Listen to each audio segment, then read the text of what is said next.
ça vous va, on va commencer la correction. Déjà, je serais curieuse de savoir un peu ce que vous avez pensé du sujet. Est-ce que c'était dur, tranquille?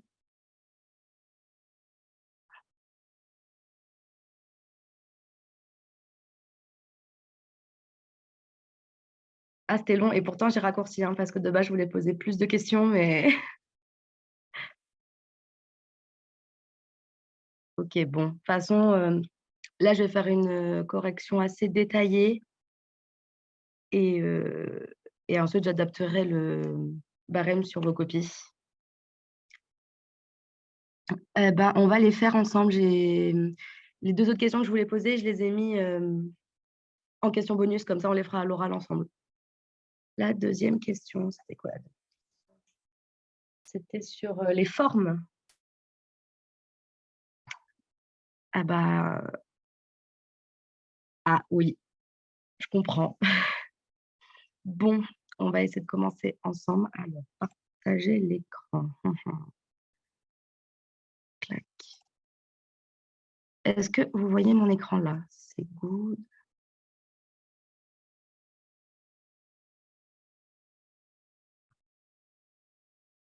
Tout le monde voit bien mon écran, c'est bon?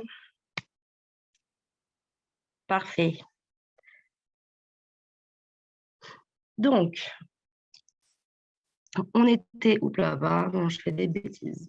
On était sur un homme de 45 ans, 1,80 m pour 75 kilos, qui se présente aux urgences pour des céphalées intenses, des pertes de connaissance régulières, des convulsions. Il est séropositif au VIH, plusieurs épisodes de candidose buccale dans les 6 derniers mois qui ont été traités et guéris. Ensuite, on a tout le bilan bio et l'hypothèse diagnostique. Donc, je vais vous demander de participer avec moi, que ce soit à l'écrit ou à l'oral, comme vous préférez. Donc, tout d'abord, c'était quoi pour vous l'hypothèse diagnostique à trouver ici?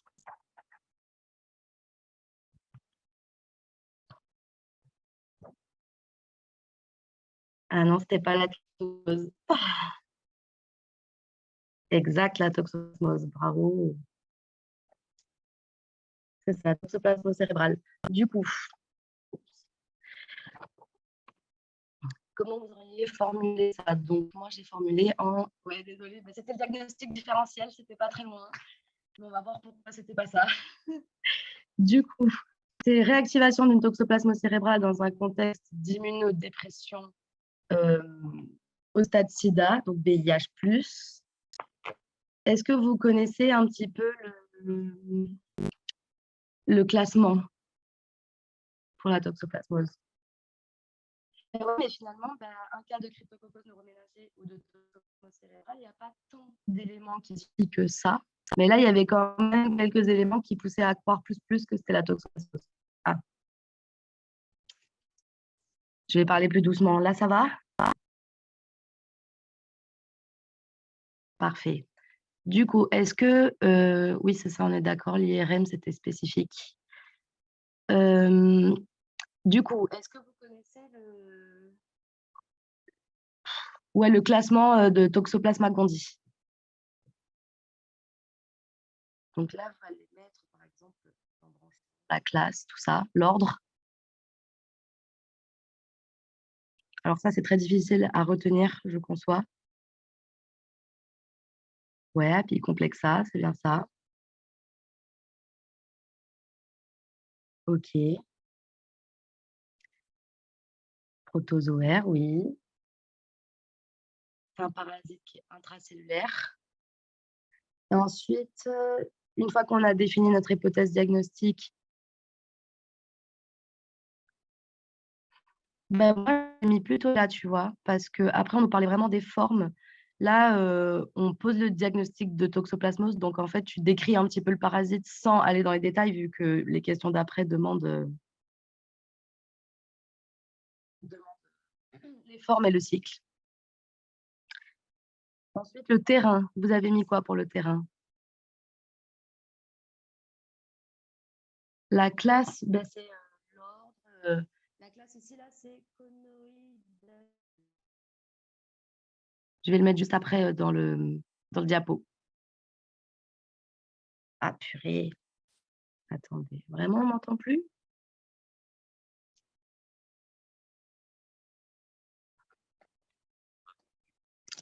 comment je peux faire ça pour qu'on m'entende mieux? À la limite comme ça.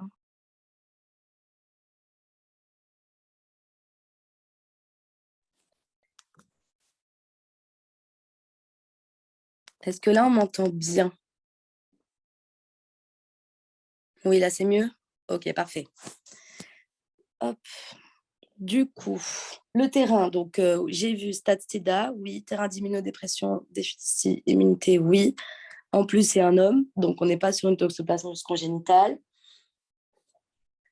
Là, les signes cliniques, ouais, il y a pas de notion de traitement, c'est vrai, donc ça pousse à croire le stade SIDA, peut-être.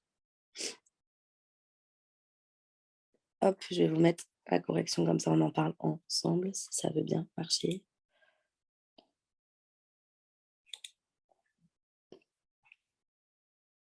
Parfait, parfait, parfait. Clinique atteinte neuro, c'est ça. Là, on se doute que c'est stade SIDA parce qu'il y a plusieurs candidoses buccales qui ont été rapportées. Et en général, les candidoses buccales signent un stade SIDA au début. Exactement. Cam, c'est exactement ça. Du coup, on pouvait aussi calculer l'IMC ici qui était normal parce que je donnais la taille et le poids. Et il faut savoir que les formes cérébrales, c'est les plus fréquentes chez l'immunodéprimé. Très bien. Ensuite, la clinique, vous en pensez quoi?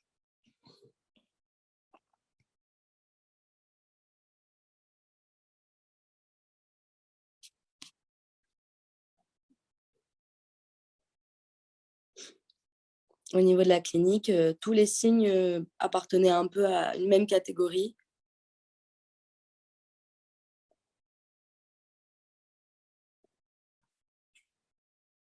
Bah, après, c'était des signes neurologiques, en fait. Donc, finalement, ça pouvait être toutes les enfin, niveau clinique, ça pouvait être tout ce qui était, au niveau méningier.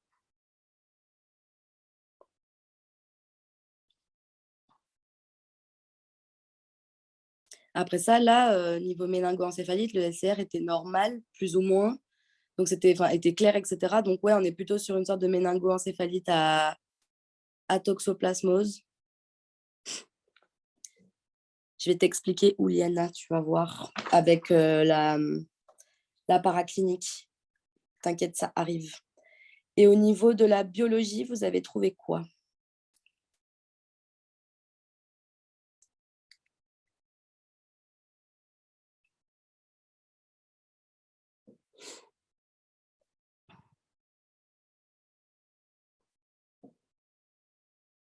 L'IMC, bah, en fait, ça peut compter dans la grille. Si on te donne les informations pour le faire, moi, je le ferais si j'étais toi.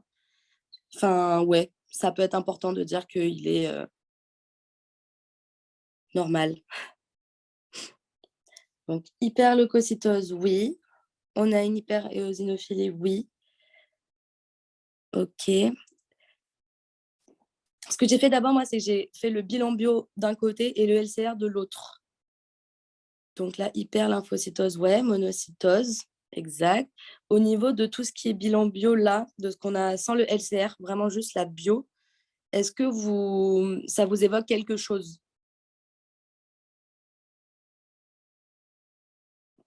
Le fait qu'il y ait une leucocytose, surtout qu'il y ait une lymphocytose et une monocytose?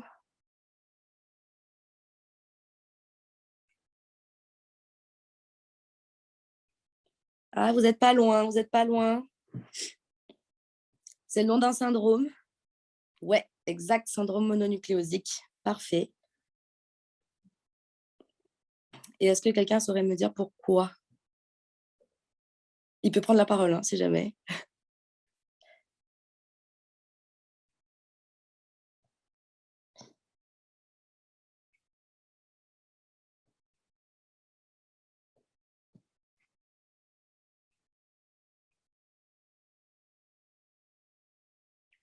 Et pas de panique à ceux qui se sont trompés, hein, c'était pas facile comme call, c'est vraiment le but de vous faire réfléchir sur la toxo qui est un chapitre assez complet et énorme.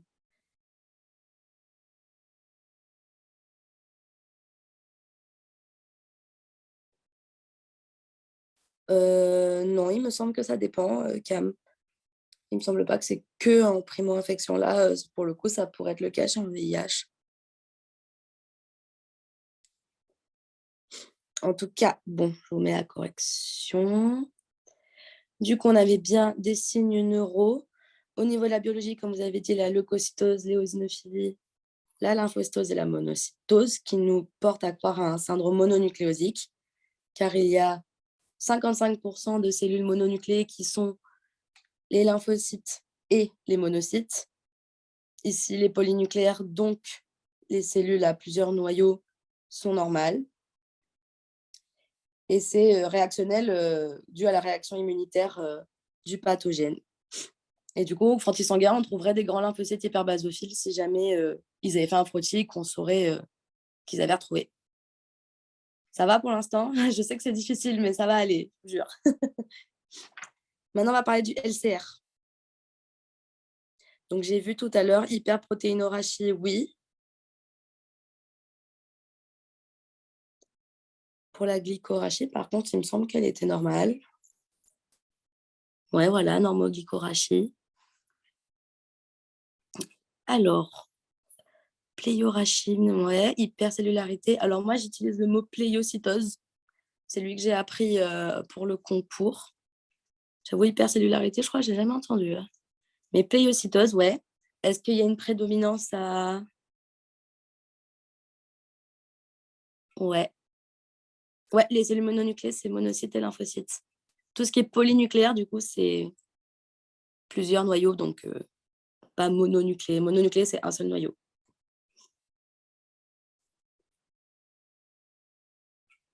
Et pour toi, les valeurs de la glycorachie, c'est combien, Léa?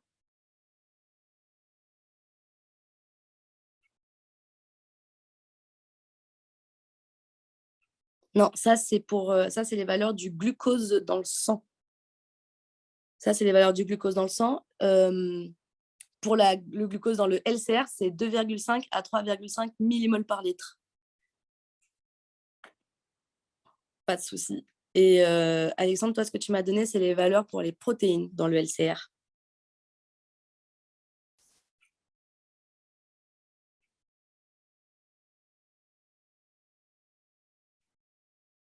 Ben, ça pouvait aussi écarter le diagnostic du cryptocoque qui, normalement, a une hypoglycorachie.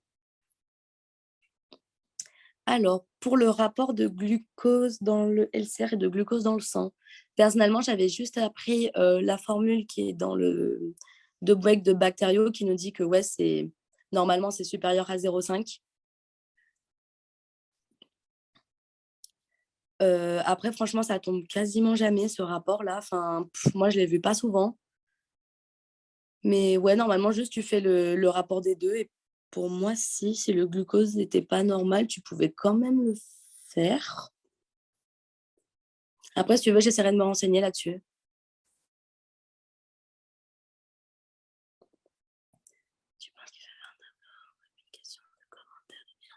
Alors, je pense que tu peux mettre juste en commentaire si tu as envie.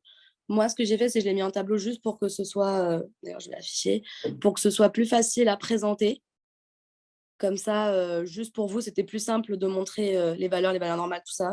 Je trouve ça juste plus rapide, en fait, et comme ça, tu n'oublies pas de mettre quoi que ce soit. Mais si tu veux le présenter autrement, en soi, tu peux tant que tu mets les informations qu'il faut. Ensuite, en paraclinique, du coup, on avait l'imagerie en cocarde, qui est clairement évocateur d'une toxoplasmose.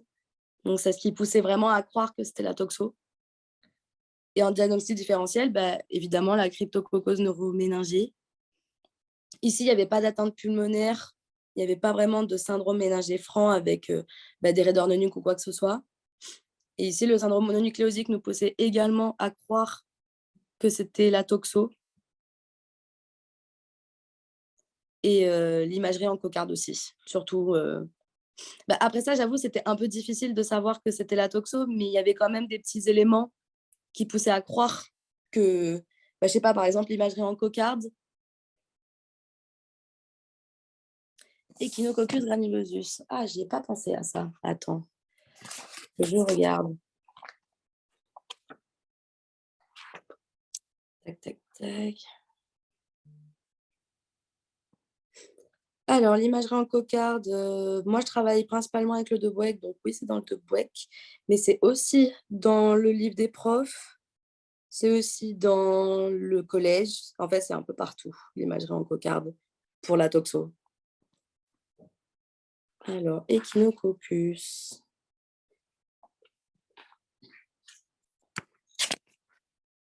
Voyons voir.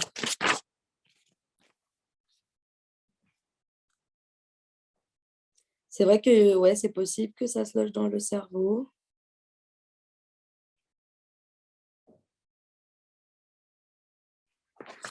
Si vous voulez, je regarderai un petit peu tous vos diagnostics différentiels, je me les note.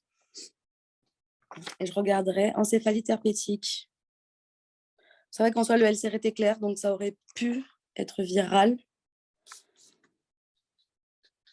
Tac, je me les note et je vous regarderai ça. Juste, j'ai une question. Oui. Sur la cryptococcose neuroméningée, tu n'as mis pas de syndrome méningé franc. Oui, enfin là, en gros, c'est tout ce qui nous poussait à croire qu'il n'y avait pas, que c'était pas cryptococcose. Donc en gros, ici, on n'avait pas de syndrome méningé franc avec vraiment vomissement, photophobie. Parce que pour moi, dans la cryptococcose neuroméningée, justement, on n'a pas de syndrome méningé franc. C'est un peu progressif. Attends, c'est pas ce que j'ai vu. À moins que je me suis trompée, mais moi, c'est comme ça que je l'ai appris. Ah oui, d'accord. L'info est différente dans le deux boîtes de bactériaux et de parasito. Après, ici, alors, dans le deux boîtes de parasito, moi, je vois quand même syndrome méningé franc avec raideur de la nuque, vomissement, céphalée, tout ça. Ok. Bon, je vais aller chercher un peu. Ici, vu qu'on n'avait pas de raideur de nuque, on ne pouvait pas dire qu'on avait un syndrome. En fait, syndrome méningé franc, ça ne veut pas forcément dire que c'est brutal.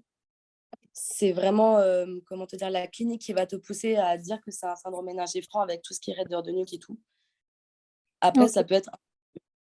Là, pour le coup, ce sera insidieux, mais ça ne veut pas dire brutal, tu vois, quand tu dis franc. Ok. Et le syndrome mononucléosique, c'est qu'on ne l'a pas dans la cryptococcose? Non, Ok. non, je crois pas, non. Ouais, ça marche. Hop. Alors...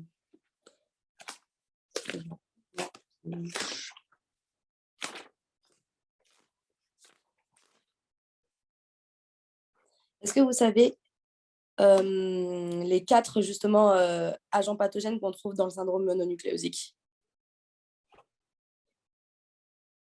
Ouais, il y a le BV, le VIH, la toxo et le CMV. Exactement. Du coup, il n'y a pas le cryptocoque. La différence entre franc et brutal. En gros, franc, c'est que vraiment, tu as les signes cliniques en fait, c'est un syndrome méningé franc, c'est comme ça que ça s'appelle, avec la raideur de nuque, la photophobie, les vomissements, etc. Et c'est vraiment la clinique qui te pousse à croire que c'est franc. Brutal et insidieux, c'est à part. Et oui, l'imagerie en cocarde poussait vraiment à croire que c'était différent, du coup. Parfait. C'était un peu bâtard, je suis désolée. Mais du coup, ça va sinon?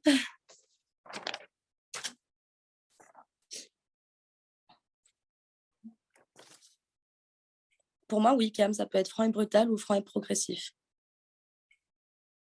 Par exemple, pour la cryptococcose méningée, c'est franc et insidieux, donc en soi progressif.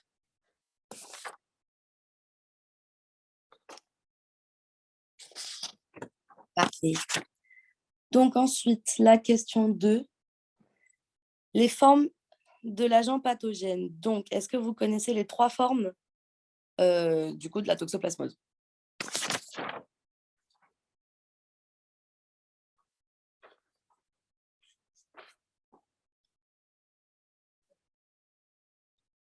Ah oui, non, du coup, pas le levure. Tachyzoïde, bradyzoïde, oocyste, c'est parfaitement ce que j'attendais. Parfait. Du coup, on va commencer par le tachyzoïde. Qu'est-ce que vous pouvez me dire sur le tachyzoïde, même à l'oral, si jamais ça peut être plus rapide, si vous êtes chaud? Yes, forme végétative. Mobile, exact.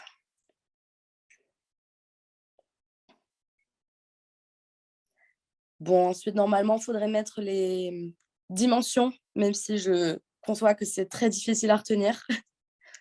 Et que pour le mois de juillet, bon, ouais, apicomplexe intracellulaire, ça c'est ce que j'avais mis à la question 1, mais en soi, ça peut entrer ici aussi.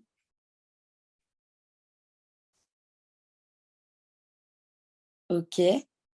Moi, ce que je faisais aussi pour décrire les formes, c'est que je me faisais des petits schémas avec, du coup, la morphologie, par exemple, du tachyzoïde ici. Est-ce que vous avez des petits aspects de morphologie du tachyzoïde?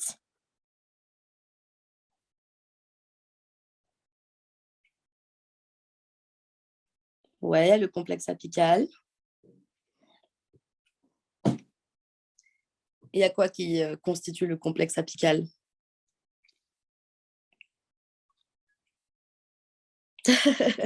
Je vous l'affiche, vous inquiétez pas, ça va aller. Du coup, comme on a dit, mobile, forme végétative, il se trouve dans les cellules du système réticulo-endothélial. Donc, on a le complexe apical ici avec, je vous passerai mes petits schémas, vous inquiétez pas, les diapos, tout ça. Le conoïde avec les micronèmes et les rhoptries. On a l'apicoplaste et le noyau. Personnellement, pour apprendre les formes, moi, je faisais que des dessins parce que sinon, je trouve ça impossible à retenir. Comme des petites flashcards, vous voyez, vous faites le petit dessin et ensuite, vous devez le redessiner. En plus, en général, les profs, ils aiment bien et au concours, c'est carrément accepté, les dessins, les petits schémas. Après, vous n'êtes pas obligé d'en faire tant que vous dites ces mots-là, ça suffit. Vous n'êtes pas obligé de faire le dessin. Juste, ça peut être pratique pour retenir. Donc, voilà. Ensuite, on avait le bradyzoïde. Qu'est-ce que vous pouvez me dire sur le bradyzoïde?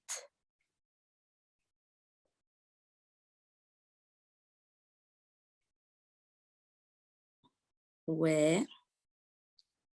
Forme latente, oui.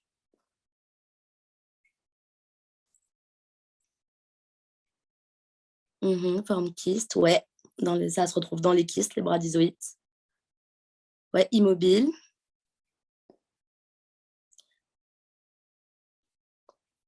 Est-ce que vous savez à peu près combien il y a de bradyzoïdes par kyste? Ouais. Non, il y en a un peu plus que 4 des bradyzoïdes dans les kystes. Là, les 4, je crois que tu confonds avec les zoocystes. Yes, c'est ça, c'est 10 à 10 000. Je vous affiche la petite correction. Voilà, c'est la forme de résidence chez l'hôte intermédiaire et c'est la forme de dissémination, comme vous avez dit, par la viande, etc. Là, on a les petites mensurations qui sont sympas à retenir. Ça, vous l'avez bien eu, le fait que c'est immobile et dans les kystes. Donc là, pour le coup, niveau morphologie, c'est assez simple, vu qu'on a juste le kyste, les bradyzoïdes et autour le tissu. Et enfin, on avait l'oocyste. Donc là, je vous écoute pour l'oocyste. Ce que vous pouvez me dire?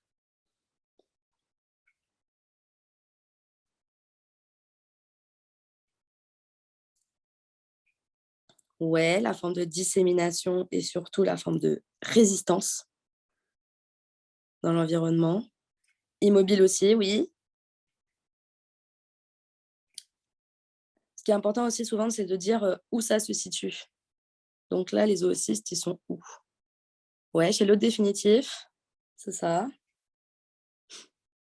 Dans les fesses du chat. On a 4 sporozoïdes, oui, qui se retrouvent dans quoi, les 4 sporozoïdes?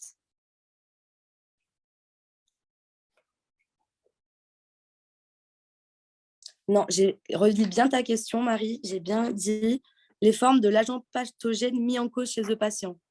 Donc, en gros, c'était les formes de l'agent qui contaminait ce patient. Donc, il fallait mettre les 3. Yes, dans les sporocystes. Et il y en a 2, des sporocystes. Je vous mets le truc. T'inquiète. Mais c'est pour ça que c'est important de bien lire les questions, tout ça au concours. Parce que là, pour le coup, ouais, j'ai mis chez le patient parce que pour ne pas vous dire exactement l'agent pathogène qui était en cause. OK. Du coup, ce qui est important à savoir aussi, c'est que on a l'oocyste mûr avec les 2 sporocystes et les 4 sporozoïdes. Il se situe bien dans les selles de l'hôte définitif. Cependant, il faut noter qu'il contient des sporozoïdes que quand l'œuf est sporulé. Enfin, l'oocyste est sporulé. Et quand il est émis dans les selles, il n'est pas encore sporulé. Au début, il n'est pas sporulé, il fait sa sporulation en dehors des selles au bout de quelques jours. Et ça peut être aussi intéressant de taper qu'il survit au sol à peu près 1 an dans un climat humide. Pour les formes, en vrai, si vous avez du mal, franchement, les dessins et tout ça, c'est le mieux, hein. Moi, je sais que j'ai fait ça pour tous les parasites et ça aide bien. Ensuite, du coup, la prochaine question, c'était le cycle. Donc ça, je m'excuse, j'avoue, c'était pas la question la plus tranquille. Parce qu'en plus, le cycle de la toxoplasmose, c'est assez costaud. Qu'est-ce que vous pouvez me dire sur le cycle de la toxo?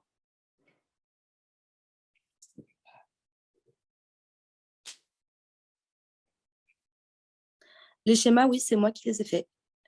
En général, je les faisais moi-même. Alors normalement, je les faisais à la main sur une fiche. Et là, je les ai fait à l'ordi pour que ce soit plus simple. Mais si jamais ça intéresse du monde, je peux reprendre les schémas de parasito et en faire une fiche. Ça ne me dérange pas. Ouais. Bon, attends, ce que vous avez dit, c'est très bien. C'est quoi comme type de cycle? Yes, bah, pas de souci. J'en parlerai dans le... Ouais, hétéroxène, c'est le mot que j'attendais. J'en parlerai dans le channel Parasito, les filles, pour voir s'il y a du monde intéressé. Ouais, un passe parasitaire chez l'homme, c'est ça. Tout à fait. On a le cycle sexuel, le cycle asexué. Et ensuite, eh ben, le truc rigolo, c'est de décrire le cycle, quoi. Mais ça, moi, j'ai fait un gros schéma pour... on va le mettre d'ailleurs. Pareil, je fonctionnais par schéma. Donc là, il est assez détaillé, le schéma. Moi, ce que j'avais fait, c'est que j'avais surtout appris ceux du Debouec, comme ça, ils sont assez... Enfin, pour commencer, en tout cas, ceux du Debouec sont bien parce qu'ils sont assez... Les schémas sont courts. Donc déjà, une fois qu'on a retenu ça, c'est bien. Et ensuite, on peut ajouter les détails. Bon, je vois qu'il y a du monde intéressé pour les fiches. Je me pencherai là-dessus. Du coup, pardon. On a le cycle chez l'impasse parasitaire, le cycle ici chez l'animal homéotherme et chez l'autre définitif, qui sont les félidés. Donc, le cycle domestique, c'est les chats, mais ce n'est pas forcément que les chats. C'est pour ça que j'ai mis un petit lion. Du coup, on commence par une ingestion d'oocyste ou de kyste chez le chat, enfin chez le félidé. Ensuite, on a le cycle asexué avec le désenquistement dans l'estomac, sa multiplication et la libération des mérozoïtes. Ensuite, son cycle sexué, c'est-à-dire les microgamétocytes mâles avec les macrogamétocytes femelles qui se fécondent et on se retrouve avec un oocyste qui est non sporulé, comme j'ai dit tout à l'heure, dans les selles, qui va se sporuler en 1 à 5 jours. À partir de là, les animaux homéothermes vont se contaminer ainsi. Là, il y a ma flèche qui ne s'est pas bien affichée. Je la remettrai bien, mais normalement, il y a une flèche qui fait comme ça, parce que l'homme, évidemment, peut se contaminer par les oocystes. Donc, les animaux homéothermes se contaminent et du coup, chez les autres intermédiaires et accidentels, le cycle est asexué. Et ici, c'est à peu près la même chose chez les deux, avec des enquistements, libération des tachys, schizogonie, dissémination dans les organes, enquistement et bradizoïdes dans les kystes, qui du coup seront dans les muscles. Du coup, pour résumer, comment l'homme se contamine?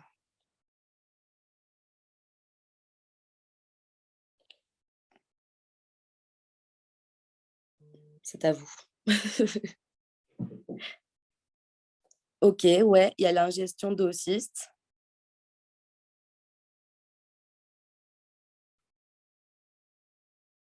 Aussi les kystes. Exact, par la viande crue.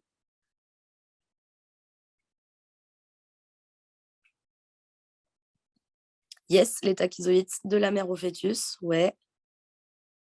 Bah, franchement, vous êtes pas mal, hein, c'est plutôt ça, ouais. La greffe pour les kystes aussi, oui. L'eau souillée, oui. Et ça te donne quoi, l'eau souillée, comme forme?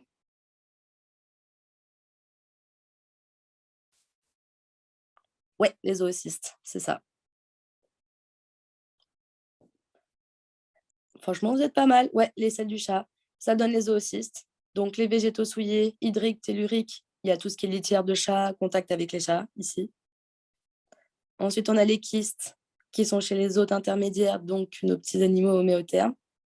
Donc, quand la viande n'est pas assez cuite, ou la transplantation d'organes, comme quelqu'un avait dit. Et enfin, on a les tachyzoïdes, donc mère ou fœtus par toxoplasmose congénitale. Et on a aussi la transfusion sanguine qui peut donner des tachys.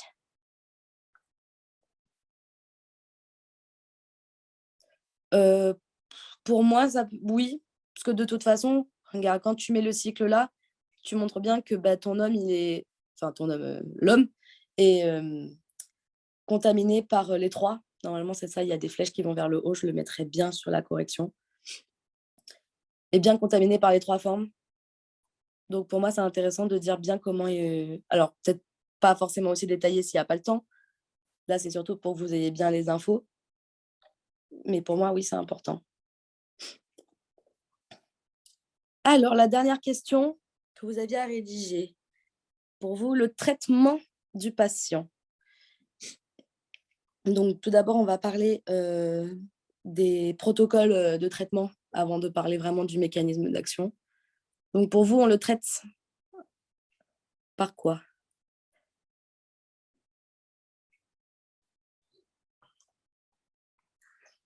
Ouais, PSA, c'est bien ça. Alors, le cotrimoxazole,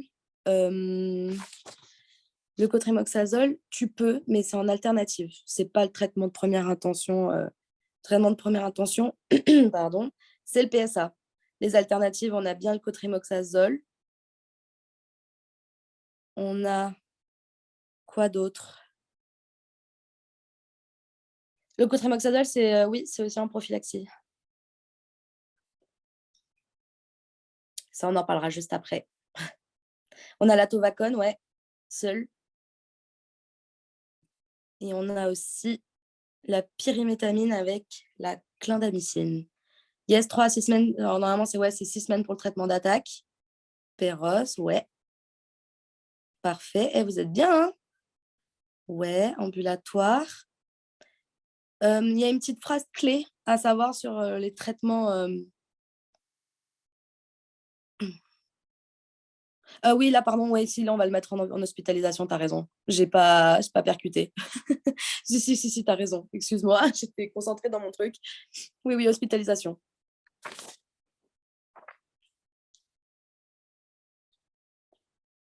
La petite phrase clé à savoir sur les médicaments, comment agissent les médicaments sur la toxoplasmose, là. Genre sur quoi ça agit, il y a une petite phrase.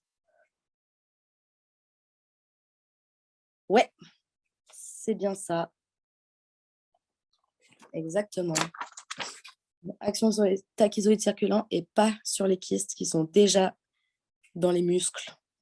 Donc, comme vous avez bien dit, le traitement d'attaque pendant 6 semaines PSA et les alternatives. Moi, ce que je fais toujours quand je parle des traitements après, du coup, c'est de mettre mécanisme d'action, si j'ai le temps, effet indésirable, contre-indication. Donc là, pour, par exemple, la sulfadiazine et le sulfaméthoxazole, qui font partie de la même classe, vous aurez mis quoi?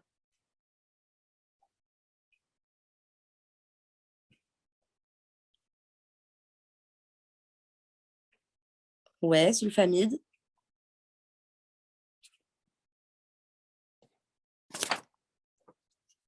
Hop. Yes, inhibiteur de la dihydroptéroate synthase. Ouais. Acide folique, c'est pareil que quoi?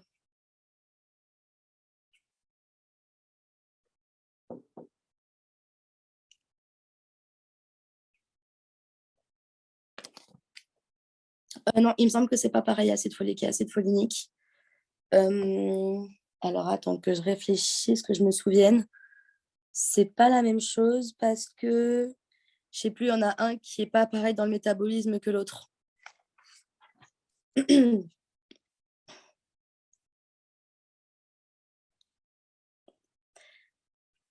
y a, ouais, anémie, ça peut. C'est pour ça qu'on va mettre l'acide folinique. Spectre large, ouais. Non, vous êtes pas mal.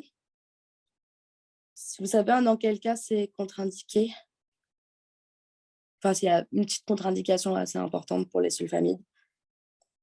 Ouais, il y a l'utilisation méthotrexate. et le déficient G6PD. Yes, c'est exactement ça. Et ensuite, du coup, pour trimethoprim et pyrimétamine, qui sont du coup en association avec des sulfamides. Vous en pensez quoi?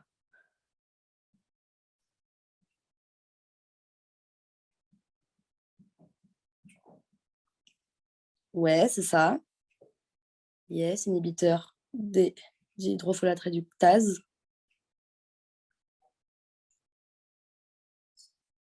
C'est une association qui est synergique et qui est donc bactéricide. Je vais mettre la correction parce que normalement, les sulfamides seuls, c'est bactériostatique, mais ensemble, ça devient bactéricide. Ici, il y a un petit schéma qui est pas mal aussi pour voir comment ça marche. J'ai trouvé bien. On voit ici les sulfamides qui inhibent la dihydroptérate synthétase et ici la trimethoprim et la pyrimétamine qui inhibent la dihydrofolate réductase, qui donc du coup va permettre l'arrêt de production de synthèse de bases azotées. Et que, du coup, on met bien l'acide folinique pour éviter les anémies, les carences, tout ça. Enfin, les anémies, plutôt les anémies mégaloblastiques, machin. OK. Ensuite, un petit point sur la clindamycine et la tovacone.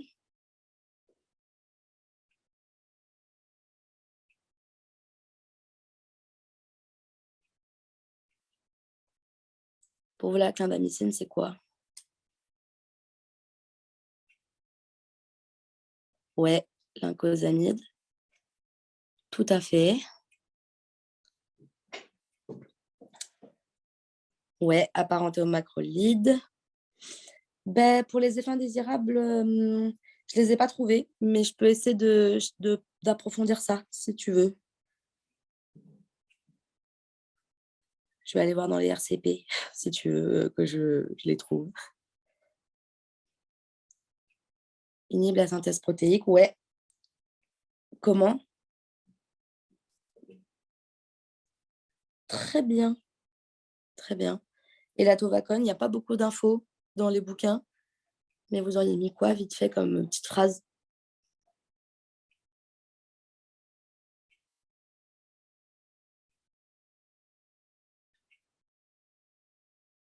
OK. Ouais, antipaludéen.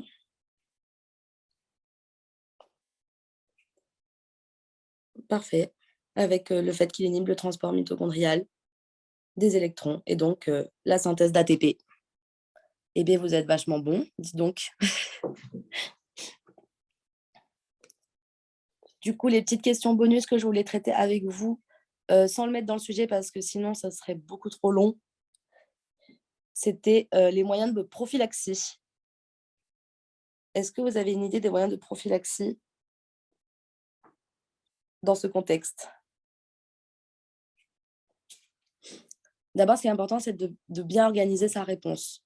Donc, il y a la prévention primaire et la prévention secondaire. Voilà.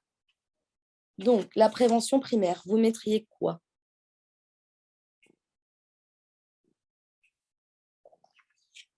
Donc, en soi, oui, à cuire la viande.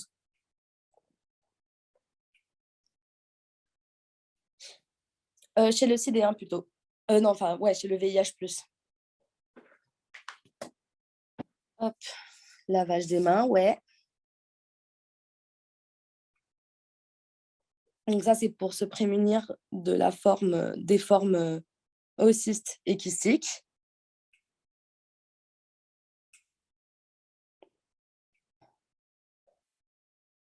Donc, c'est pas mal. Et est-ce que, du coup, vous avez une idée un petit peu... Voilà, c'est ça que j'attendais. Dépistage sérologique chez les VIH+. Et du coup, la chimioprophylaxie, on la met dans quel cas?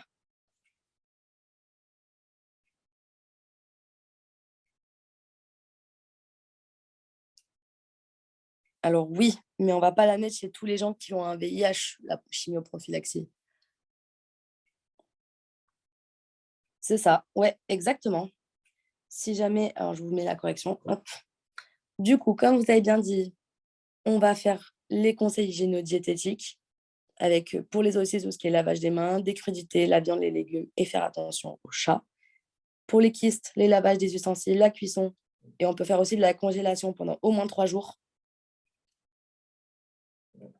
Comme Léa a dit, le dépistage sérologique avec le suivi ici, si les IgG sont positifs, on fera surtout un suivi par PCR car il y a un risque de réactivation. Et donc, si les CD4 sont inférieurs à 100, on va mettre la chimioprophylaxie par cotrimoxazole, comme on en avait parlé tout à l'heure. Si les IgG sont négatifs, on va surtout faire un suivi par sérologie parce qu'on attend surtout un risque de primo-infection.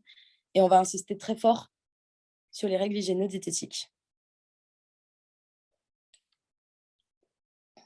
Et ensuite, voilà, en prévention secondaire, les mêmes molécules que pendant le curatif, avec des plus faibles posologies tant que l'immunodépression est profonde, jusqu'à que ça remonte à un taux normal.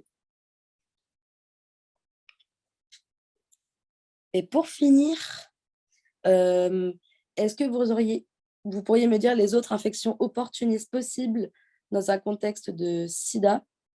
Non, si IgG, en fait, si tu fais ton suivi, tu as un IgG-, ça veut dire que le patient, il n'a pas, sauf s'il a IgM+, et du coup, là, tu vas suivre, et du coup, ça ne sera pas de la prophylaxie, mais du traitement parce qu'il sera infecté. Et j'aimerais que vous organisez vite fait en fonction des taux de lymphocytes. Vous voyez? Donc, on a plusieurs stades d'immunodépression. Donc là, tout ce que vous me dites, il y en a plein qui sont OK, mais on va essayer d'organiser notre réponse par stade d'immunodépression. Donc d'abord, on a entre 200 et 500. Donc il y a candidose, il y a la candidose orale. Dans le premier stade, il y a quoi d'autre? Si vous avez une petite idée, il y a la tuberculose, oui. L'aspergiose, non. Je ne l'ai pas là, c'était pas dans le pili. Non, pas l'aspergiose. C'est ça, non. Candidose buccale, tuberculose. Là, c'est deux un peu particuliers, c'est la maladie de Kaposi et le lymphome, les deux autres. Ensuite, de 100 à 200, donc un stade encore plus immunodéprimé. On a la pneumocystose. Yes, je te remets la diapo d'avant. Ouais, candidose. Alors, normalement, c'est plutôt œsophagienne. Mais en soi, ça peut être oropharyngée parce que tu peux avoir la candidose buccale et œsophagienne à peu près en même temps. Ok, pneumocystose, candidose. Et du coup, on a la toxoplasmose qui est là avec notre patient. Et enfin, on a les stades d'immunodépression vraiment sévères. Ouais, le CMV, cryptococcose. Et les deux autres, c'est un peu bizarre. Donc, je comprends que vous ne l'ayez pas forcément. On est sur les infections à mycobactéries atypiques et les leucoencéphalopathies multifocales progressives à JC virus. Alors, il y en a certaines, celle-là, ça, c'est un peu compliqué, mais en soi, c'est une classification assez... juste à retenir un peu par cœur, en fait, qui est dans le pili, sur les différents stades d'immunodépression avec toutes les infections opportunistes. Donc, ça peut être bon à savoir, ça peut être des arguments à mettre si jamais, par exemple, vous avez le taux de CD4 ou Pseudomonas. Je crois. Non, je crois pas. Attends, je vérifie vite fait, mais je crois pas.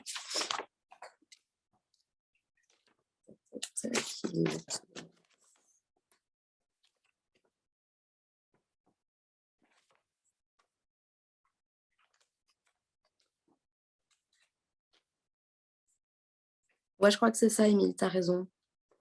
Là, c'est vraiment opportuniste chez le VIH.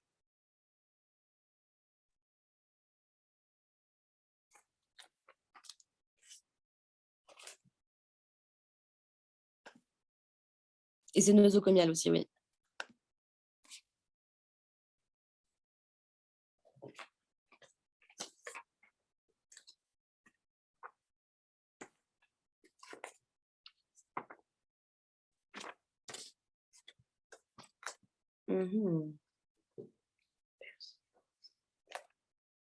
Alors, l'aspergiose, c'est plutôt opportuniste chez les personnes qui font des neutropénies. Donc, pas vraiment chez le VIH. C'est un autre type d'opportunisme.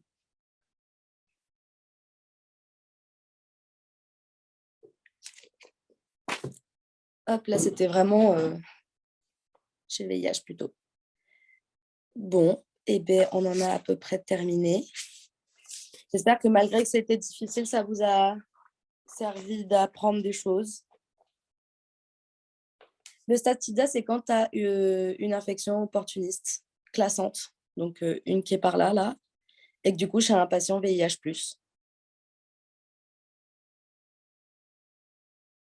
Pourquoi c'est la personne?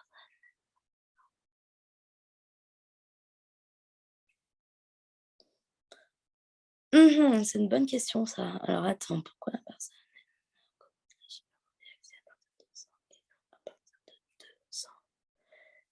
Si tu veux, je me penche sur ta question, Nihed.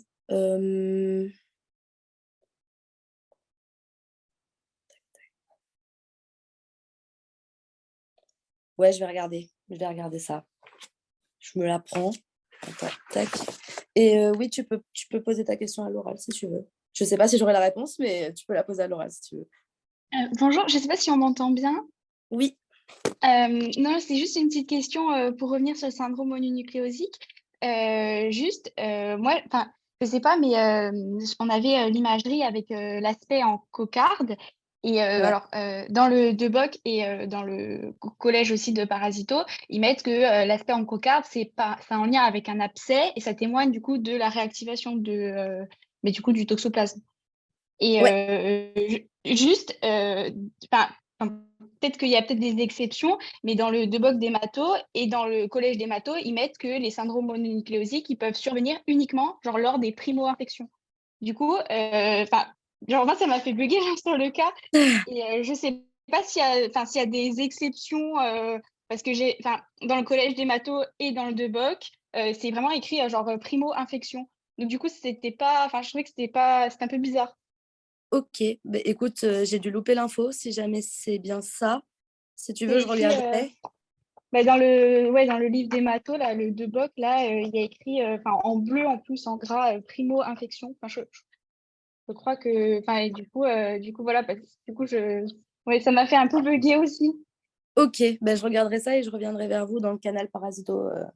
Voilà, et juste aussi, par contre, j'ai peut-être mal compris parce qu'on avait dit que la patiente, du coup, elle était au stade SIDA. Alors, je ne sais pas si c'est parce que j'ai peut-être mal écouté, mais ça n'était pas par rapport à la candidose. Parce Si, que là, si, c'est aussi par rapport à la candidose que tu sais qu'elle est stade sida.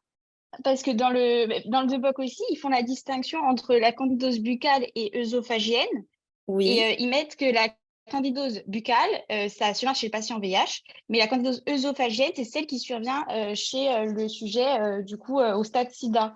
Et du coup, pour moi, c'est pas la même chose. Du Non, coup, en je fait, sais pas si c'est pareil ou pas. non, c'est bien deux formes différentes. Sauf qu'en Oui, fait, elles n'apparaissent pas au même stade d'immunodépression. Mais la candidose d'accord. buccale, c'est celle qui arrive au début. Candidose Oui, œsophagienne, c'est quand tu es encore plus immunodéprimé. Mais les deux, pour moi, d'accord. sont sida. D'accord. Donc, ça, en fait, ouais, c'est pas pareil, quoi. Parce que dans le œsophagène, ils mettaient que c'était inférieur ils mettaient que la sida inférieure à 100 machin par millimètre cube. Yes, c'est ça, c'est deux différentes. Oui, oui. D'accord. Ok. Mais du coup, la buccale, genre, si on a un cas, on met quand même stade sida, quoi. Ben, en fait, étant donné qu'elle a eu des candidoses buccales dans les mois à venir, ça te montre qu'elle est très, très, très immunodéprimée. Et que du D'accord. coup, le VIH n'est pas du tout équilibré. Donc là, en fait, ça te pousse à croire que, ouais, elle est stade sida et que c'est une infection opportuniste. Oui, voilà. En fait, ça pousse à croire, mais en fait, c'est plus la récurrence d'infection. C'est pas genre, si ça avait été œsophagène, on aurait pu écrire stade sida avéré, machin, machin, quoi. Ouais, plus ou moins, ouais, je pense que c'est plutôt ça, ouais. Ok. Je pense Mais pas c'est que juste dans les pour mois l'esprit, précédents, quoi. tu sais que bah, ça a continué à dégringoler, en gros. Et que du coup, elle est D'accord. vraiment stade sida. Ok. Ok. Ben, merci beaucoup. Désolée. C'est un Pas de peu souci. pénible, désolée. Merci. Euh, Ouais, si, ouais. Là, je suis en train de regarder, c'est pas valable que pour le VIH. Non, ouais, la syndrome mononucléosique, c'est ça, c'est les quatre, là. Je vais me pencher sur votre syndrome mononucléosique que chez la primo. Tac, tac, tac. IRM avec imagerie en cocarde, oui. En fait, c'est signe surtout d'une toxoplasmose cérébrale.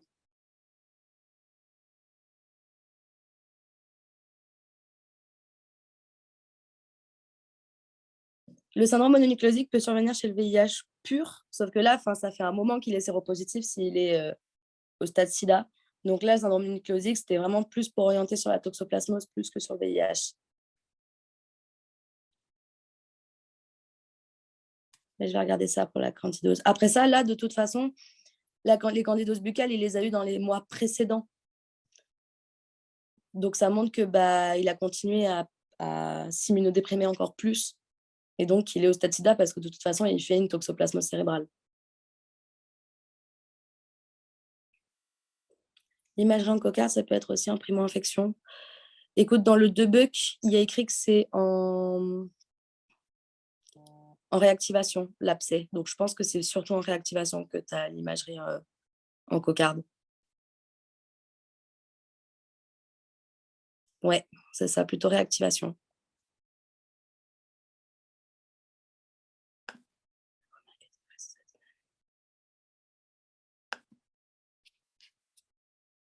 Est-ce que c'est too good? Je me renseigne du coup pour le syndrome mononucléosique.